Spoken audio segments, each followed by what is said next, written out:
Do you agree with this proposal or not? আপনি কি একমত না দ্বিমত? নবীজি ইয়েসও বললেন না, নো বললেন না, just look at my head, আমার মাথা দেখেন।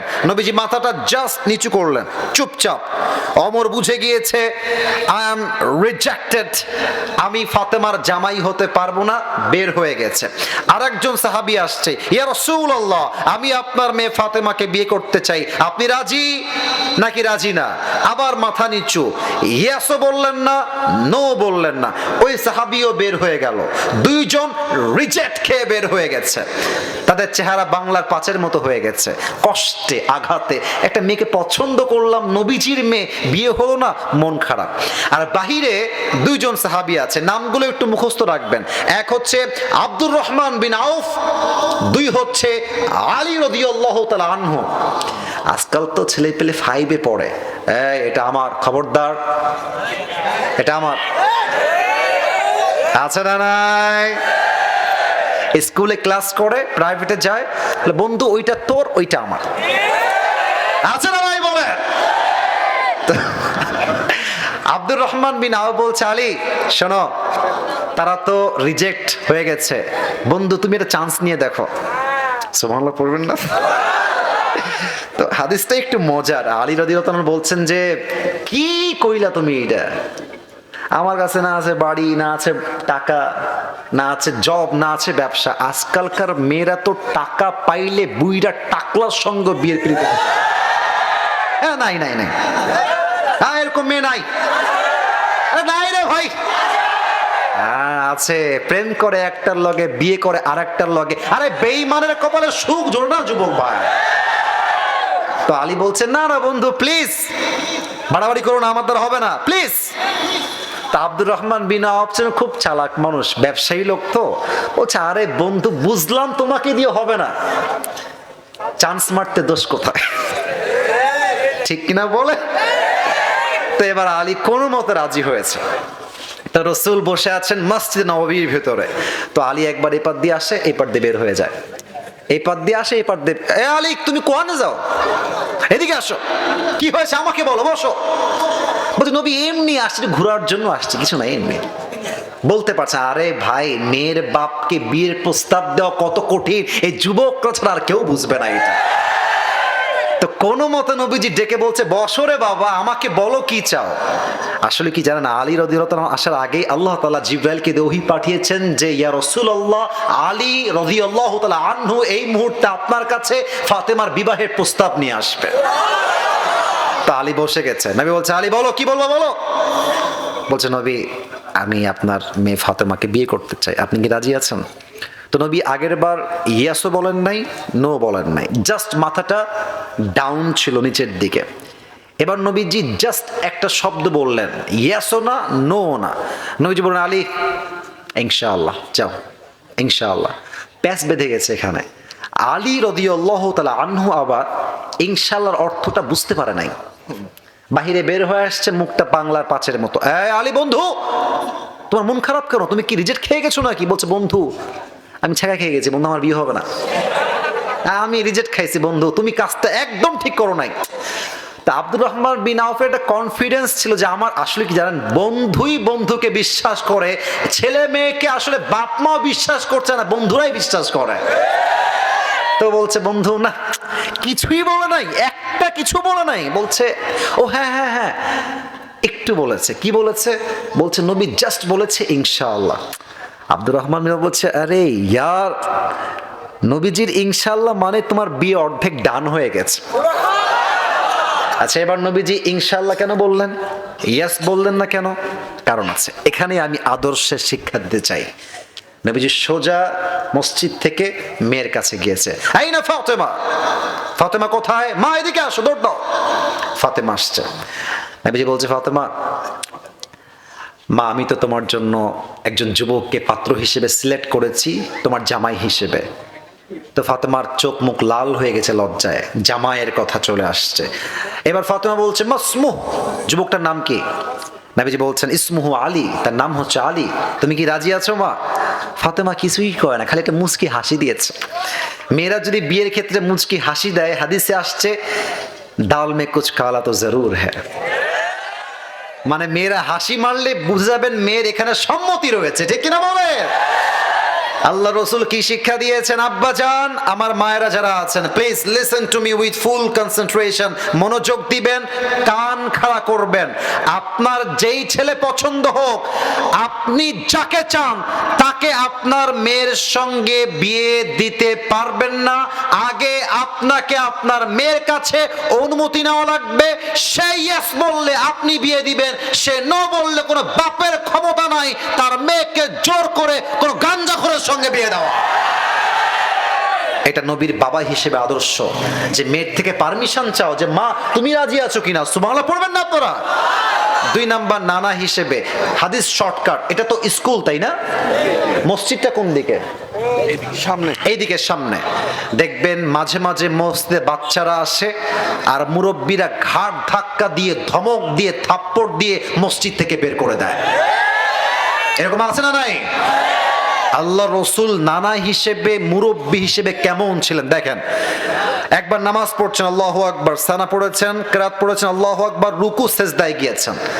আমি কিন্তু কোনো কাটছাট না, একদম শর্টকাটে বলছি। রুকুতে গিয়ে উঠে সেজদায় গিয়েছে, সেজদায় গিয়ে আর উঠছে না। 1 মিনিট, 2 মিনিট, 3 মিনিট যায়, নবীজি উঠছেন না। কিরে, নবীজি উঠছেন না কেন? এক সাহাবী ভাবছেন নবী কি মারা গেলেন নাকি, না বেঁচে আছেন। বোঝার জন্য জাস্ট একটু হালকা করে উকি মেরেছে সেজদার থেকে, তো দেখছে নবীজি সেজদায় আছেন। নবীর পিঠের ঘাড়ের এখানে হাসান আর পেছনে হোসাইন চড়ে বসে আছে। এখন সে ভাবতেছে যে আমি যদি টান দিয়ে ধরে নামাই দেই, রসুলের পিঠ হালকা হয়ে যাবে, আল্লাহু আকবার, উঠে যাবে। তো ওই সাহাবী নামাজের মাঝেই নামানোর জন্য হাতটা এভাবে বাড়িয়েছে। যখনই হাসানকে নামাতে যাবে, নবীজি নামাজের মধ্যে সেজদার থেকে হাতটা পেছনের দিকে নিয়ে শক্ত করে হাতটা ধরেছে। আর নবীজি মেসেজ দিয়েছেন, আমার নাতি যে পর্যন্ত আমার ঘাড়ে আছে সেই পর্যন্ত আমি সেজদায় আছি, আমি সেজদাতেই থাকবো। এবার মুরব্বীরা, যুবক ভাই আমাকে উত্তর দেন, নবীজি চাইলে একটু ঝাঁকি দিয়ে ফেলাইতে পারতেন না? কথা কম, ফেলাইতে পারতেন কি পারতেন না? উনি রেখে মেসেজ দিয়েছেন যে বাচ্চাদেরকে আদর করো, ভালোবাসো।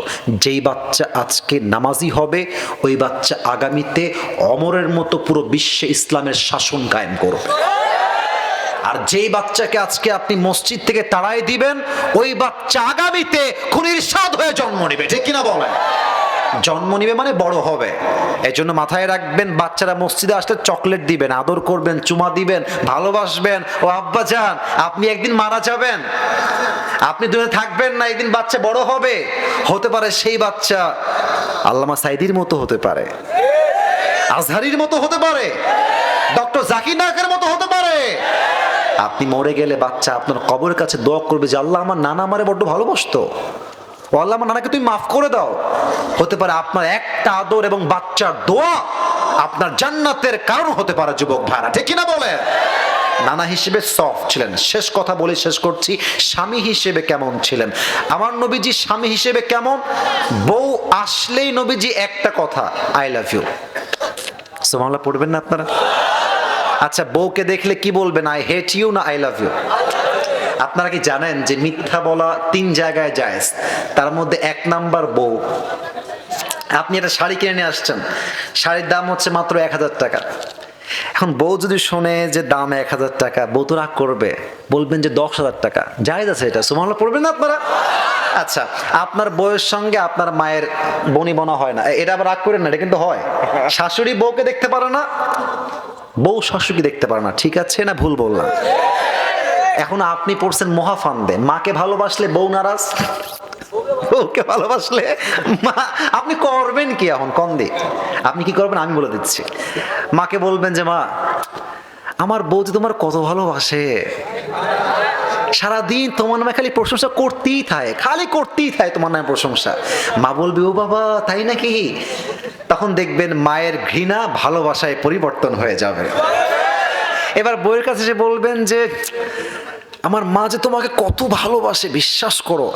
আমাকে সকালে বলছে, এই খবরদার, বউকে গিয়ে শাড়ি কিনে দিবি, শপিং করে দিবি, ঘুরতে নিয়ে যাবি, কক্সবাজার যাবি, সাজেক ভ্যালি যাবি। আপনার মা আসলে কিছুই বলে নাই, কিন্তু আপনি এই যে পামটা দিলেন, আপনার বউয়ের জন্য ভালোবাসা প্রকাশ করলেন, এই ভালোবাসার জন্য আপনার আমলনামায় সওয়াব লেখা হবে। সুবহানাল্লাহ পড়ে। তাহলে বউকে দেখলে বলবেন আজ থেকে আই হেট ইউ। আরে বউ নাই বুঝলাম, প্র্যাকটিস হিসেবে তো বলতে পারেন। বউকে কি বলবেন? আই হেট ইউ না আই লাভ ইউ। আল্লাহ সকলের বউয়ের সঙ্গে ভালোবাসা বাড়ায় দিক, পড়েন সবাই আমিন। আর বলছে হুজুর বউ না। আরে বেটা বউ নাই, বউ তো আগামীতে হবে, ঠিক কিনা বলো? অতএব বউয়ের সঙ্গে আজ থেকে দ্বন্দ্ব নয়। বউকে আমরা, আরে ভাই মেয়ে মানুষ পাম্পট্টির পাগল হয়, পাম্পট্টি দিবেন আপনাকে ভালোবাসবে। পাম্পট্টি দিবেন না, আপনি দেখতে যতই সুন্দর হোক, আপনার বউ আপনাকে বাদ দিয়ে কাইল্লার সঙ্গে ভেগে যাবে। অতএব আজ থেকে কোনো রকম ঝগড়া নাই, মারামারি নাই। বউ দেখলেই ভালোবাসা, বউ দেখলেই আদর, বউ দেখলেই আই লাভ ইউ। রাজি আছেন তো ইনশাআল্লাহ? আল্লাহ রাসূলের কাছে সাহাবী এসে বলছে, হে রাসূল আপনি সবচেয়ে বেশি কাকে ভালোবাসেন? নবীজি প্রথম কথাই উহিব্বু আয়েশা আকসার, আমি আমার বউ আয়েশাকে সবচেয়ে বেশি ভালোবাসি। সাহাবা একরামরা লজ্জায় মাথা নিচু হয়ে গেছে। সাহাবী বলছে, রাসূল আমি বউয়ের কথা বলি নাই, সাহাবীদের মাঝে কাকে বেশি ভালোবাসেন? আর নবীজি বউয়ের কথা উল্লেখ করে বুঝিয়েছেন বউকে ভালোবাসা কাপুরুষের কাজ নয়। যে তার বউকে ভালোবাসতে পারে সে কাপুরুষের বাচ্চা নয়, সে বীরপুরুষের সন্তান, ঠিক কিনা?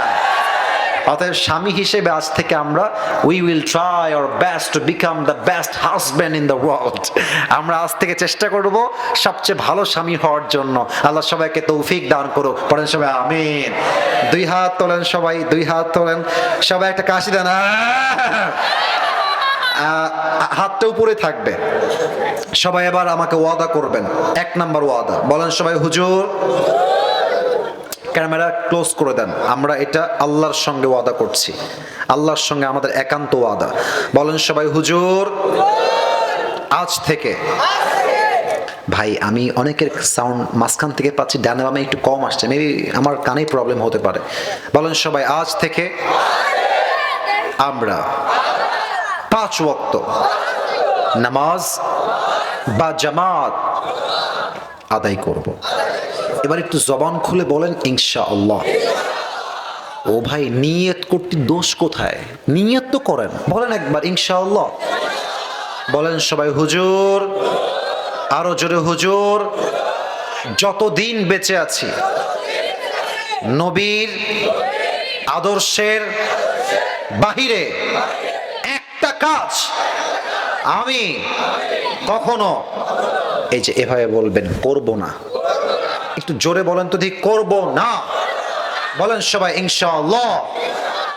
শেষ ওয়াদা, বলেন সবাই, হুজুর আপনি যখন দোয়া করবেন, আরে জোরে করতে হবে, আপনি যখন দোয়া করবেন আমরা কেউ উঠে গিয়ে বিশৃঙ্খলা করব না। আমরা সবাই ওয়াদা দিলাম, দোয়া বসে থেকে শেষ করে তারপরে we will go back to home। বলেন সবাই ইনশাআল্লাহ। প্রিয় ভাইরা কেউ উঠবেন না, হাত নামান। সবাই দুরূদ শরীফ পড়েন, আল্লাহুম্মা সাল্লি আলা মুহাম্মদ ওয়া আলা আলি মুহাম্মদ কামা সাল্লাইতা আলা ইব্রাহিম ওয়া আলা আলি ইব্রাহিম ইন্নাকা হামিদুম মাজিদ। আমি আসিফের কোনো যোগ্যতা নাই, আমার কথার মাঝে অনেক ভুল ভ্রান্তি হতে